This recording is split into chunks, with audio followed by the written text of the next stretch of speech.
LA's got a crime-infested, meth-infested, homeless-infested criminal war zone run by gangs known as MacArthur Park. But the mayor of LA and the governor of California, they know who the real enemy is.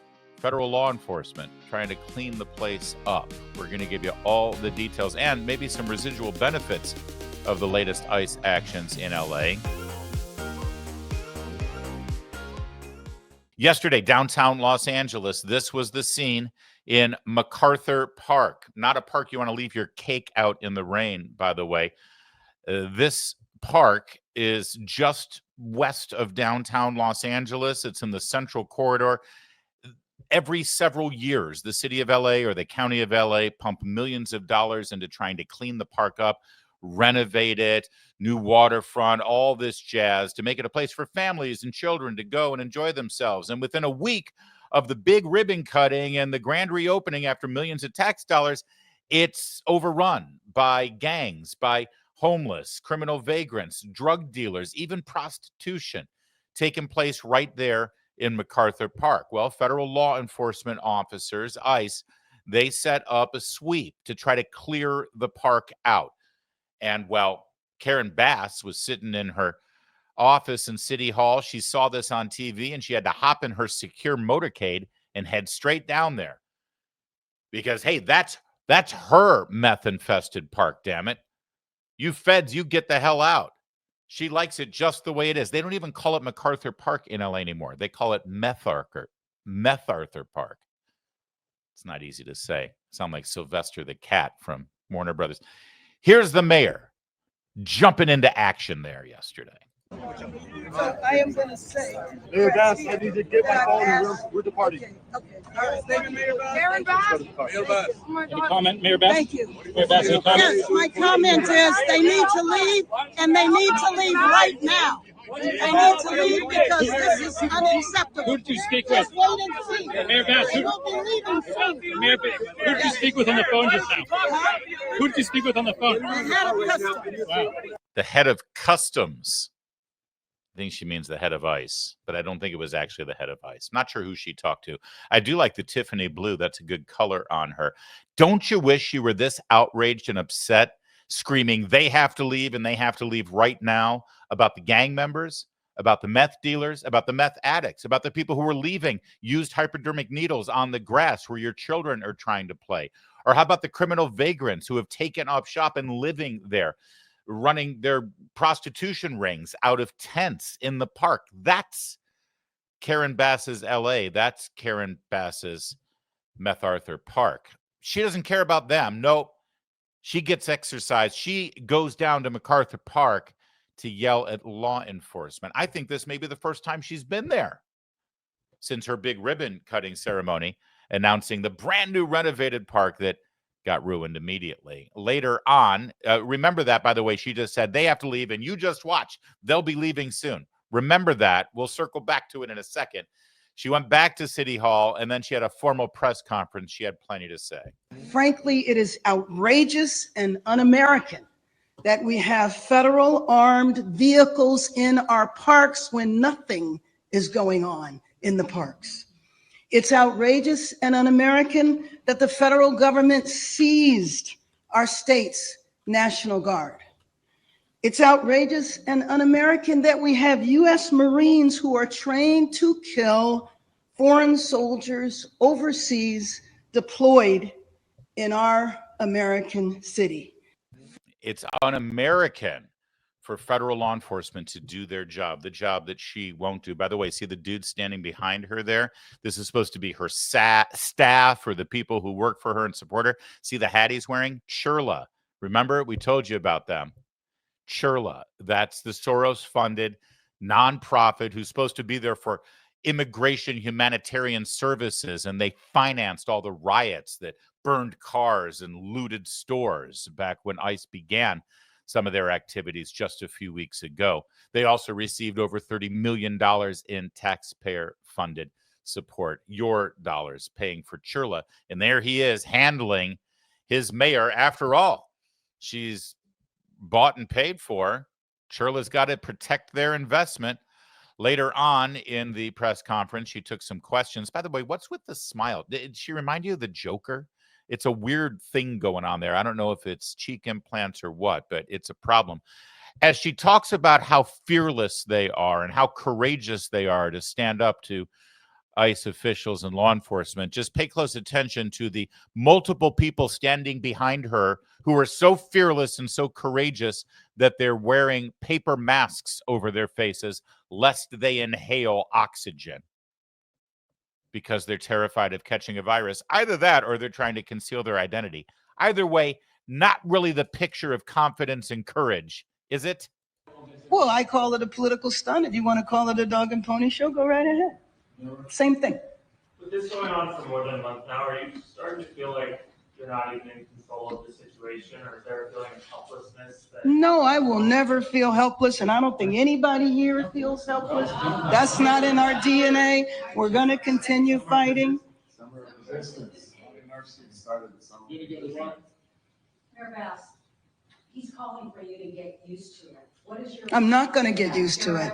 I'm not going to get used to it because last I checked, I was elected to be mayor of the city. That did not include a federal takeover.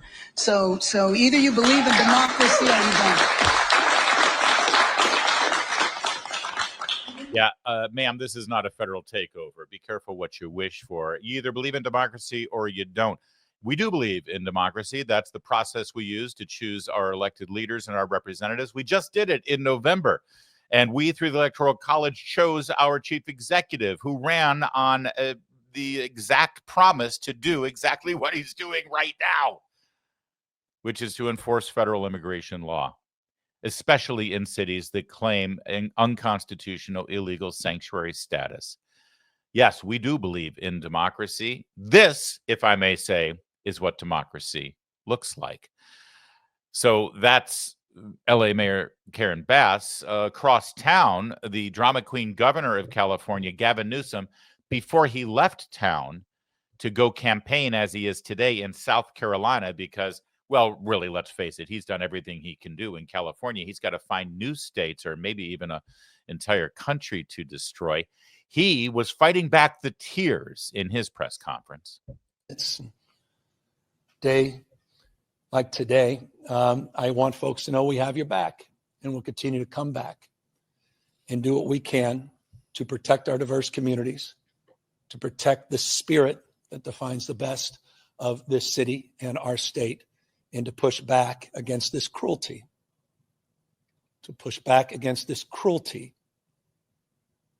that is being perpetuated by the President of the United States. Cruelty. It's cruelty to get rid of all of those criminals who have a rightful place in MacArthur Park. After all, you paid for it, taxpayers of California and Los Angeles. He went on to chastise President Trump for utilizing ICE officers, National Guardsmen as props for his political purposes. He said that while he was using members of the Los Angeles Police Department as props for his political purposes. What a guy. You know, it's kind of fascinating here to watch Democrats who have created a culture in this country where the federal government gets to utilize their big boot to stomp all over local jurisdictions, states' rights, states' jurisdictions, local city jurisdictions. When it's Barack Obama dictating to your state and your city what they must do at the granular level of the curriculum in your schools, they love it. They applaud it. They cheer it. They think it's the greatest thing ever. We got to have federal control over our curriculum and over policies in our local school system. Screw the school board. Screw the state board of education. We need the feds to come in. They celebrate the big, powerful jackboot of the federal government every time it tramples on your local rights or your state rights. But here we've got the federal government actually exercising their constitutional responsibility. Only the federal government can enforce immigration laws. Only the federal government can apprehend someone and deport them. So this is literally the only job they can do. And suddenly they all love states' rights. Suddenly they all love local empowerment and being free of the federal government coming in and daring to trample on the way they want to run things in their local government. It's pretty remarkable, and they're going to learn a very valuable constitutional lesson about federal supremacy and who really does have the right to enforce federal laws. Spoiler alert, it's not Karen Bass or Gavin Newsom. Now, you remember when Karen Bass picked up the phone, actually borrowed an ICE agent's phone, I think it was a Border Patrol agent's phone, to call the boss. And she said, I was on the phone with the head of customs, and you'll see, they'll be gone. They'll be out of here. I believe it was this guy she was talking to. This is the local leader of the Border Patrol. And he confirmed, yes, I had an interaction with the mayor, and here's my message for her. The federal government is not leaving LA. I don't work for Karen Bass. The federal government doesn't work for Karen Bass. We're going to be here till that mission's accomplished, as I said, and better get used to us now, because this is going to be normal. We don't work for you. Get used to it. This is the new normal. Listen, they wanted to have sanctuary city policies. They wanted to have their sanctuary state policies. This is what they demanded. They preened and stood themselves up on a pedestal to virtue signal about how welcoming they were to all of the illegal immigrants. And we find out that you're here illegally. Even if you break the law, don't worry, we'll protect you. We won't hand you over to federal law enforcement. That's what they promised all of these criminal illegal immigrants. And boy, they're not stupid. They listened and they came there. This is what they wanted. They created this scenario. And if they're not going to cooperate, that means that the federal law enforcement officers need to go on their own to do this job. And it's funny, they all talked about this sweep of MacArthur Park yesterday, and they were decrying it, saying it was just political theater because they made no arrests. Well, what they did was a show of force to clear out the park so it could be safe again and send people scurrying back into their corners so that they could hide in the shadows, like we're always told these innocent illegal immigrants are doing. They're just hiding in the shadows and wanting to live their lives. Funny, most people who work for a living don't spend all day in the park dealing drugs and menacing children when they're trying to use playground equipment. So if they were there, well, they must have been up to no good, frankly. But no arrests were made, and they're being criticized for the fact that no arrests were made. Of course, if they did make arrests, they'd be criticized for that. Oh, you're rounding people up and putting them in cages just because they're undocumented. So they're criticized for showing up in the park and not making arrests. But if they did make arrests, they'd be criticized for that too. It's almost like they just want to criticize and attack federal law enforcement officers because, well, that's exactly what they want to do. Funny thing, though, as these activities continue in Southern California, as the message is sent, as you just heard, is that we're going to be here until the mission is accomplished, so get used to it. There appears to be, anecdotally, possibly some residual effect of the Trump administration enforcing the immigration laws in Southern California. And let me show you some of that anecdotal evidence. This is a not uncommon sight on the 405 freeway. This is in West Los Angeles, just as the 405 sort of bends past Santa Monica and heads toward the Los Angeles International Airport. And no matter what big city you live in, generally speaking, during rush hour, you're going to see a lot of traffic in one direction or the other. But LA is very unique. I lived there for over 20 years.